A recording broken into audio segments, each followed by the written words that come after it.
अस्सलाम वालेकुम दोस्तों, ਅਸੀਂ ਮੌਜੂਦ ਹਾਂ ਜੀ ਉਸਮਾਨ ਇੰਟਰਪ੍ਰਾਈਜ਼ ਲਾਹੌਰ। ਇੰਤਜ਼ਾਰ ਦੀਆਂ ਘੜੀਆਂ ਖਤਮ ਹੋਈਆਂ ਜੀ। ਮਿਲਤ ਵਾਲਿਆਂ ਨੇ ਜੀ ਆਪਣਾ ਗ੍ਰੀਨ ਟਰੈਕਟਰ ਤਿਆਰ ਕਰ ਦਿੱਤਾ ਤੇ ਬਾਹਰ ਮਾਰਕੀਟ ਦੇ ਵਿੱਚ ਵੀ ਭੇਜ ਦਿੱਤਾ। ਕਾਫੀ ਦੋਸਤਾਂ ਦੇ ਇਸਰਾਰ ਤੋਂ ਮੈਂ ਵੀਡੀਓ ਬਣਾ ਰਿਹਾ। ਕਾਫੀ ਦੋਸਤਾਂ ਦਾ ਇਹ ਇਸਰਾਰ ਸੀ, ਇਹ ਉਹਨਾਂ ਦਾ ਕਹਿਣਾ ਸੀ ਕਿ ਗ੍ਰੀਨ ਟਰੈਕਟਰ ਸਕੀਮ ਦੇ ਵਿੱਚ ਜਿਹੜੇ ਜ਼ਿਮੀਂਦਾਰਾਂ ਨੂੰ ਟਰੈਕਟਰ ਮਿਲਦੇ ਨੇ ਉਹ ਉਹਨਾਂ ਦੀ ਕੁਆਲਿਟੀ ਨਹੀਂ ਹੁੰਦੀ। ਕੁਝ ਜ਼ਿਮੀਂਦਾਰਾਂ ਦਾ ਖਿਆਲ ਹੈ ਕਿ ਉਹ ਟਰੈਕਟਰ ਜਿਹੜੇ ਨੇ ਹਲਕੇ ਹੁੰਦੇ ਨੇ, ਤੇ ਇਸੇ ਵਜ੍ਹਾ ਤੋਂ ਮੈਂ ਵੀਡੀਓ ਬਣਾ ਰਿਹਾ ਵਾਂ ਤੁਹਾਨੂੰ ਮੈਂ ਚੱਕ ਕੇ ਚੈੱਕ ਕਰਵਾ ਸਕਾਂ ਕਿ ਕੁਆਲਿਟੀ ਕਿਸ ਤਰ੍ਹਾਂ ਦੀ ਹੈ, ਕਲਰ ਕੁਆਲਿਟੀ ਕਿਸ ਤਰ੍ਹਾਂ ਦੀ ਹੈ, ਫਿਨਿਸ਼ਿੰਗ ਕਿਸ ਤਰ੍ਹਾਂ ਦੀ ਹੈ। ਤੇ ਆ ਤੁਸੀਂ ਚੈੱਕ ਕਰ ਸਕਦੇ ਹੋ। ਮੈਂ ਜੋ ਮਤਲਬ ਜੋ ਕੁਦਰਤੀ ਅੱਖ ਹੈ ਨਾ, ਉਹਦੇ ਨਾਲ ਜੋ ਤੁਸੀਂ ਵੇਖ ਲੈਣੀ ਉਹ ਤੁਸੀਂ ਕੈਮਰੇ 'ਚ ਨਹੀਂ ਵੇਖ ਸਕਦੇ, ਜੋ ਮੈਂ ਦੇਖਦਾ ਪਿਆ ਵਾਂ।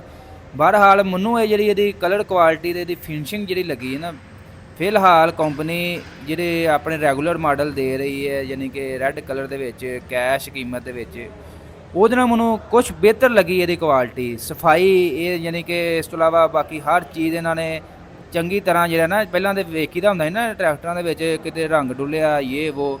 ਇਹ ਟਰੈਕਟਰ ਦੀ ਮੈਂ ਫਿਨਿਸ਼ਿੰਗ ਤੇ ਕੁਆਲਿਟੀ ਥੋੜ੍ਹਾ ਜਿਹਾ ਮੈਨੂੰ ਨਾ ਫ਼ਰਕ ਨਜ਼ਰ ਆਇਆ ਕਿ ਬਿਹਤਰ ਨਜ਼ਰ ਆਈ ਹੈ ਆਪਣੇ ਰੈਗੂਲਰ ਜਿਹੜੇ ਮਾਡਲ ਕੰਪਨੀ ਸੇਲ ਕਰਦੀ ਕੈਸ਼। ਤੇ ਇਹ ਜੀ ਤਕਰੀਬਨ ਮਾਰਕੀਟ ਦੇ ਵਿੱਚ ਅਸੀਂ ਮੌਜੂਦ ਆ। ਮੈਂ ਤੁਹਾਨੂੰ ਨਾਲ ਚੈੱਕ ਕਰਵਾ ਰਿਹਾ ਟਰੈਕਟਰ। ਇਹ ਜੀ ਇਸੇ ਕਲਰ ਦੇ ਵਿੱਚ ਤੁਹਾਨੂੰ ਮਿਲੇਗਾ, ਚੈੱਕ ਕਰੋ, ਗ੍ਰੀਨ ਕਲਰ ਹੈ। ਤੇ ਇਹਦੇ ਉੱਤੇ ਮਰੀਮ ਨਵਾਜ਼ ਦੀ ਫੋਟੋ ਲੱਗ ਸਕਦੀ ਹੈ ਜਾਂ ਉੱਤੇ ਲਿਖਿਆ ਜਾ ਸਕਦਾ ਕਿ ਇਹ ਜਿਹੜੇ ਆਦਾ ਗ੍ਰੀਨ ਟਰੈਕਟਰ ਸਕੀਮ ਦੇ ਟਰੈਕਟਰ ਨੇ। ਬਾਕੀ ਕਲਰ ਬਿਲਕੁਲ ਹੈ ਹੀ ਹੈ। ਤੇ ਇਹ ਫਿਲਹਾਲ ਜੇ ਅਗਰ ਤੁਸੀਂ ਕੈਸ਼ ਲੈਂਦੇ ਹੋ 385 ਹੈ ਸਾਦਾ, ਤਕਰੀਬਨ 37,07,000 ਰੁਪਈਆ ਇਹਦਾ ਬੁਕਿੰਗ ਕੀਮਤ ਹੈ। ਇਹਦੀ ਬੁਕਿੰਗ ਕੀਮਤ 385 ਜਿਹੜਾ ਸਾਦਾ ਹੈ। ਤੇ ਅਗਰ ਤੁਸੀਂ ਇਹ ਸਕੀਮ ਦੇ ਵਿੱਚ ਅੱਲਾ ਖੈਰ ਕੇ ਤੁਹਾਡਾ ਅਗਰ ਨਾਮ ਨਿਕਲਦਾ ਹੈ ਤਾਂ ਤੁਹਾਨੂੰ ਇਹ ਮਿਲੇਗਾ ਜੀ 27,07,000 ਰੁਪਏ ਦਾ। 10 ਲੱਖ ਰੁਪਈਆ ਜਿਹੜਾ ਜੀ ਇਹ ਵਿੱਚੋਂ ਹੁਕੂਮਤ ਦੇਗੀ, ਬਾਕੀ ਜਿਹੜੀ ਪੇਮੈਂਟ ਹੋਏਗੀ ਉਹ ਜ਼ਿਮੀਂਦਾਰ ਦੇਗਾ। ਤੇ ਜ਼ਿਮੀਂਦਾਰ ਜਿਹੜਾ ਉਹ ਕੈਸ਼ ਵੀ ਦੇ ਸਕਦਾ ਅਗਰ ਉਹਦੇ ਕੋਲ ਕੈਸ਼ ਹੈ, ਨਹੀਂ ਤੇ ਉਹ ਬੈਂਕ ਵੀ ਸਕੀਮਾਂ ਦੇ ਰਹੇ ਨੇ ਲੋਨ, ਤੇ ਬੈਂਕ ਤੋਂ ਵੀ ਲੋਨ ਲੈ ਕੇ ਦੇ ਸਕਦਾ। ਬਾਕੀ ਮਜ਼ੀਦ ਇਹ ਸੁਣਨ 'ਚ ਆ ਰਿਹਾ ਕਿ ਪੰਜਾਬ ਬੈਂਕ ਜਿਹੜਾ 7% ਸਕੀਮ ਨਾਲ ਦੇਗਾ, ਯਾਨੀ ਕਿ ਜਿਹਦੇ ਕੋ ਬਾਕੀ ਪੇਮੈਂਟ ਨਹੀਂ ਹੈ ਉਹ 7% ਤੇ ਵੀ ਲੈ ਕੇ ਦੇ ਸਕਦਾ। ਫਿਲਹਾਲ ਇਹਦਾ ਕੋਈ ਕਨਫਰਮ ਨਹੀਂ ਹੋਈ ਅਜੇ ਤੱਕ।